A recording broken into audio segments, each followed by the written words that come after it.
Hello everyone, it's time for our Monday evening devotionals. So open up your Bibles. We're going to pick up where we left off on Friday.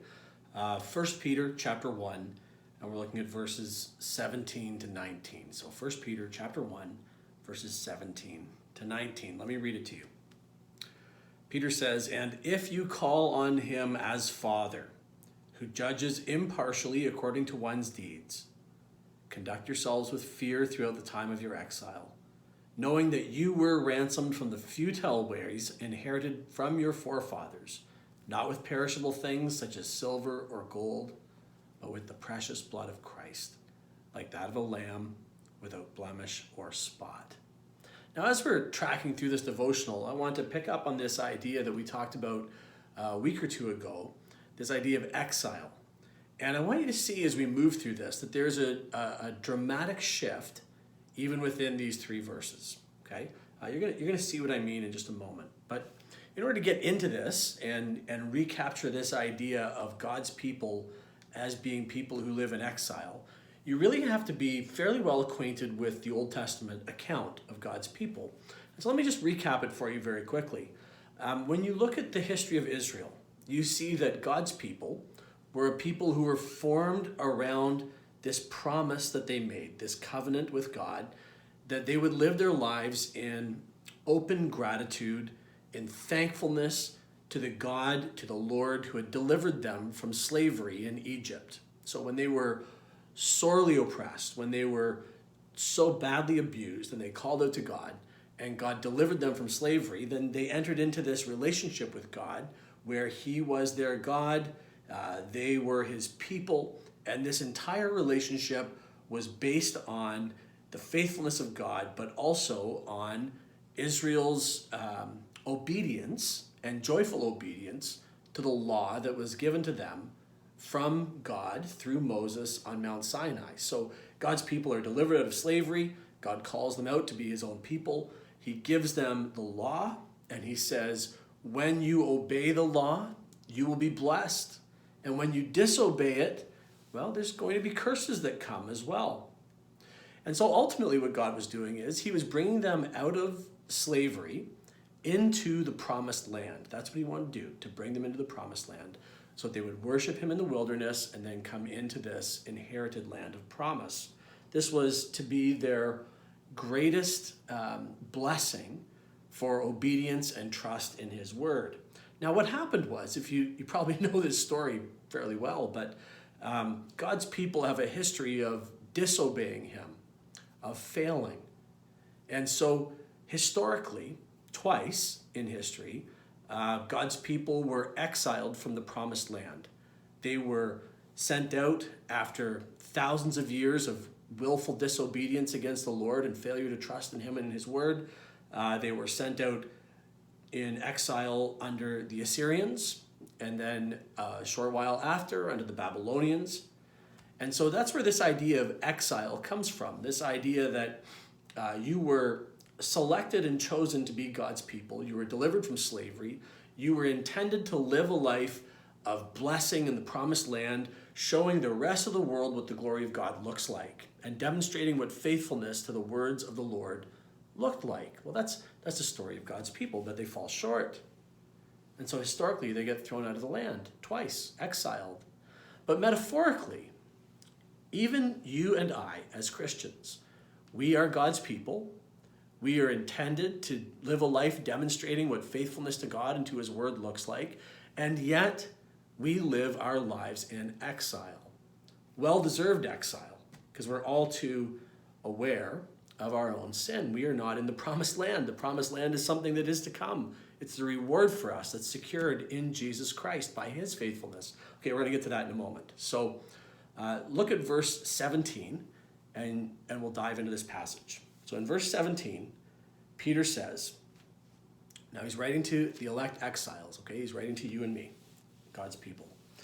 And he says, "And if you call on Him as Father, who judges impartially according to each one's deeds, conduct yourselves with fear throughout the time of your exile." Well, there you have it. So what does your life look like as you are living this life in exile as one of God's people, but not yet in the promised land? And Peter says it begins with fearing the Lord. He says if you truly understand who God is, he is a father who judges impartially according to each one's deeds. Does that sound good to you? Well, maybe it sounds good to you when you are putting yourself in the seat of judgment on others. When you look at other people's lives or other trends in the world and you pray, oh God, look at how evil they are. Bring down your mighty smiter and smite them with your smiter. Or, you want to see the wrath of God to level the evil that you see out there in the world. Maybe when someone treats you unfairly or unjustly, or someone's unfair or unjust to a loved one that you have, you think, am I ever thankful that God is going to bring about judgment? But if you think about it for a moment and you stop looking out there, putting yourself in the seat of judgment, and you start looking in the mirror, and this idea of a God who judges impartially according to each one's deeds ought to make your blood run cold. To use Peter's words, it's a fearful, it's a dreadful thing to fall into the hands of a holy God.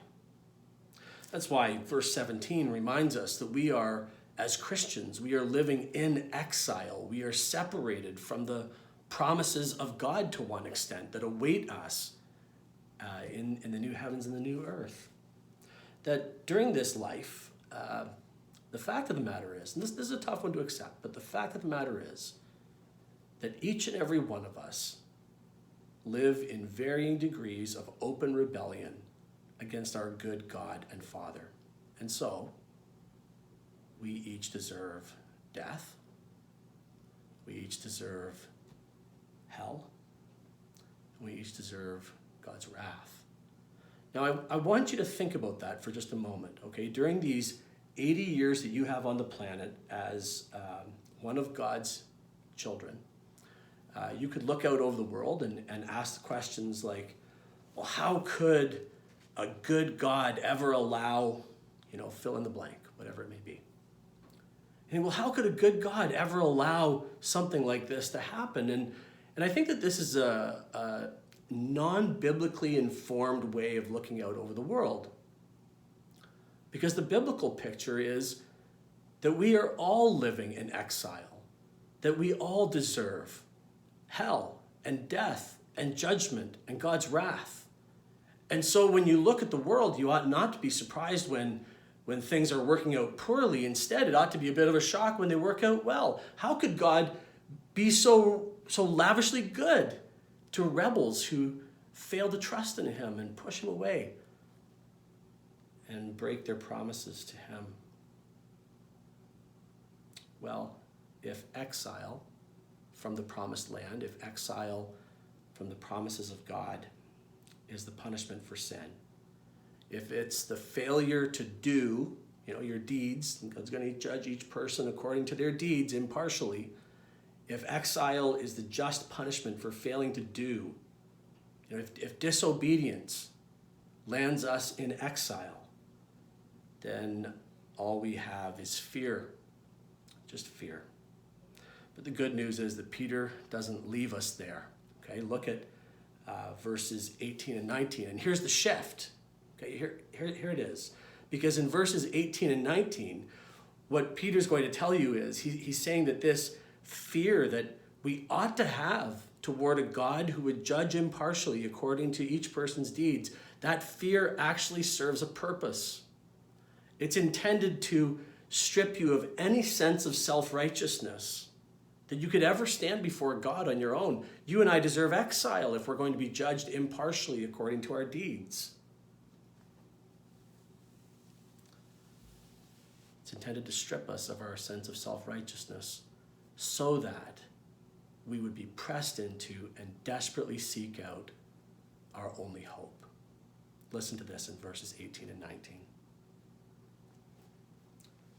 He says, knowing that you were ransomed from the futile ways inherited from your forefathers, not with perishable things such as gold or silver, but with the precious blood of Christ, like that of a lamb without blemish or spot. You see, friends, we as Christians, we are the people of God. He has delivered us from slavery, not from Egyptian slavery, but from slavery to sin and death and fear and guilt. And he intends for us to live these joyful lives of trust and obedience to this God who delivered us. But we're all too aware that we fall short. We do not do the things that we ought to do, and we fail to do the things that we should do. And yet, Peter's reminding us that our exile is not the final word. Living in this broken world, living in this creation that Paul says the entire created order is groaning. It's in labor pains. We see it all around us, that everything is broken. We're in exile. But what Peter's saying here is that's not the final word for us. We may deserve permanent exile if God is a father who only judges impartially according to each person's deeds. But in verses 18 and 19, he finishes the thought. And he reminds us that even though right now we're going through hardship and pain and difficulty, even though we see death and destruction all around us, we have been ransomed by the precious blood of Christ. And so now when God looks upon us, he no longer sees our deeds, but he sees Jesus Christ's deeds. And Peter says he's like a lamb without spot or blemish. This realization of the fear of the wrath of God that we deserve is not intended to make us feel bad or grovel. It's intended to strip us of any false sense of hope and leave us all too willing to be laid hold of by the hope that can only be found in Jesus Christ. And so Peter says in these verses, conduct yourself as ransomed, delivered, and loved during this time of exile. Well, friends, it's always great to see you here on these devotionals. Feel free to comment, talk to one another about this passage and maybe some of the things that you were thinking or that you've observed that the Holy Spirit has revealed to you as we've been studying this. And I'll look forward to seeing you again on Wednesday. God bless.